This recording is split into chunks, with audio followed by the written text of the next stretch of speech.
wondered how the city decides who gets awarded a major construction project? When the city needs to build a road, purchase equipment, or hire a contractor for a large project, it takes a lot more than just a simple conversation to determine who gets the job. Instead, there is a structured process governed by state law, local policy, and strict procurement requirements designed to ensure fairness, competition, and transparency. Today on Let's Talk Temple, we're taking a closer look at the city's formal procurement processes, who is involved in making those decisions, and the safeguards in place to protect the integrity of the process and taxpayer dollars. Every city department needs to make purchases so that they can operate efficiently.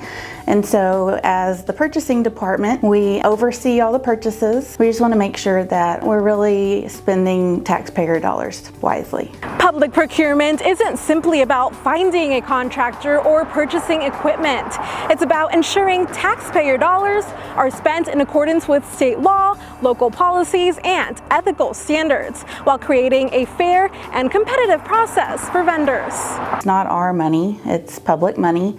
And so we need rules and regulations to help guide us and tell us exactly how we can spend the money. These requirements help promote transparency, encourage competition, and maintain public trust in how decisions are made. They give us guardrails and defined boundaries of how to spend the money. We've also got, ethical considerations of, we don't want to give any vendors an unfair opportunity. We want to make sure that dollars are spent according to the rules, regulations, and so that it's a clear process. It's a defined process. Everything's documented. The most common formal solicitation methods used for public procurement are the invitation for bids and requests for proposal processes. Anything less than $100,000, it's defined in our internal procedures that this level of a purchase, we've got to get 3 quotes. What quotes are, they're in an informal process, usually pretty quick. A department will go out and ask a vendor and say, hey, I need this item, can you give me a price? It's pretty simple and informal. When we do get to the $100,000 level, we typically do invitation for bids or request for proposal. So the difference in that is if we're asking for bids, we are going to be awarding on price. So we get bids in, we see which vendor has the lowest price based on our needs, and then as long as that vendor is responsive and responsible, we'll make the award recommendation for that low bidder. When we're doing requests for proposals, the awards are based on a set weighted criteria. We have an evaluation committee that scores the proposals based on that criteria. We usually are factoring in cost, the vendor's experience and qualifications, their personnel's experience and qualifications, how they plan to approach a project, and just many other factors. We also have what we call cooperative contracts, where those are other agencies go out, issue bids, and do the procurement process and award contracts, so that other public agencies such as ourselves, we can piggyback on those contracts, and they're already properly procured,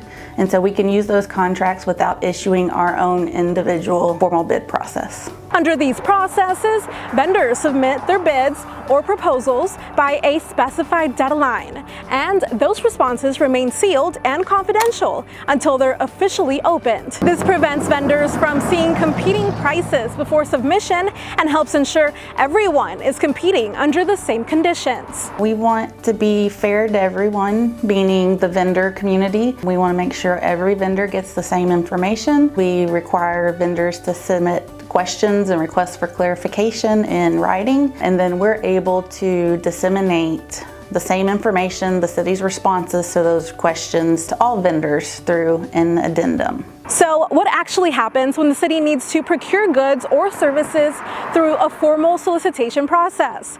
The planning begins long before the vendor responses are received. A department comes to us saying, hey, I need to make this purchase. I think I'm going to spend about this much, which is over $100,000 if we're going to do a formal procurement process. So we work together and we get a bid document ready. So we work on specifications, we decide how we're going to procure it, bid process versus the RFP process. Then we put that bid out on the street. We have a Q&A period where if something isn't clear for the vendors, they can submit questions. We'll provide responses to all the vendors. And then we have the deadline for when the vendors have to submit their bids or proposals. Once we get those in, purchasing will review all the submissions, make sure all the requirements are met, all the administrative requirements. If it's a bid process, we compare the pricing and we make sure that the low bidder is a responsive and responsible vendor. If it's a RFP process, we'll submit those proposals over to our evaluation committee who will score them. Sometimes after the initial round of scoring, we may need to do interviews with those vendors. We submit a recommendation to council for their approval. Hopefully they do approve our recommendation, and once they do that, then we go through and we get a contract together and we get the contract executed. We issue a purchase order and then the vendor can start the work. One misconception about public procurement is that decisions are made based only on price.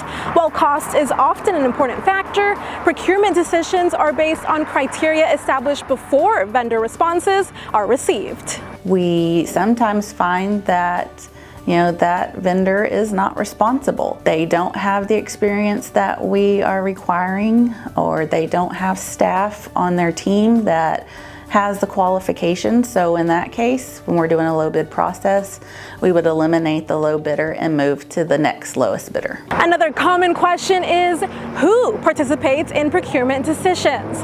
The process involves multiple parties, each with a specific role and responsibility. Purchasing staff oversee the procurement process and ensure compliance with applicable laws and policies. Department staff help develop project requirements and evaluate whether proposals meet operational needs. Depending on the project and contract value, recommendations may ultimately be presented to City Council for consideration and approval during a public meeting.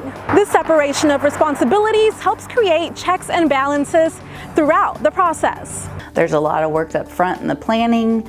We have to advertise a mandatory 2-week period. It typically takes, if we're doing a request for proposal process, we need a couple of weeks depending on how many responses we get for the evaluation committee to review all of those. And then we've got to go through and they'll do the scoring process. Everything just adds up and adds time. Transparency is a critical part of maintaining public confidence in government procurement. Our formal procurements, our bids and our RFPs, those are published on the city's e-bidding portal. We call it UnaProcurement is the system. And we publish those so any vendor, any member of the public, residents can go and see what projects are active and on the street. And they can also see what projects have been awarded and which ones are under evaluation. We also have to advertise in the Temple Daily Telegram. So in their legal ad section, we are required to put those notices in the paper for at least 2 weeks. And so you can see it in their published paper or even on their online presence. While procurement may happen behind the scenes, it affects many of the projects and services residents see every day. From infrastructure improvements and public facilities to equipment and professional services. Procurement processes help ensure projects are completed through a fair, competitive, and transparent system. Our process is designed to protect taxpayer dollars. We understand that it's not our money. We are just the guardians of it, and so we want to make sure it's spent appropriately.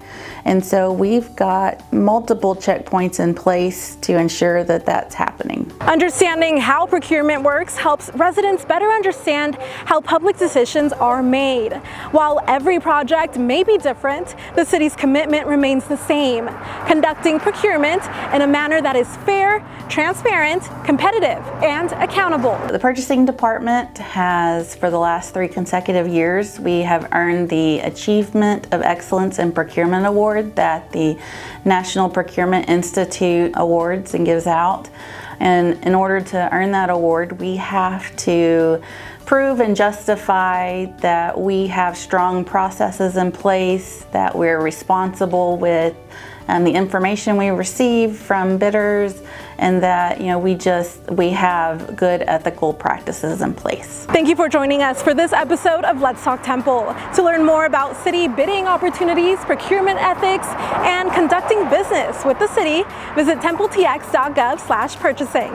Thanks for watching. We'll see you next time.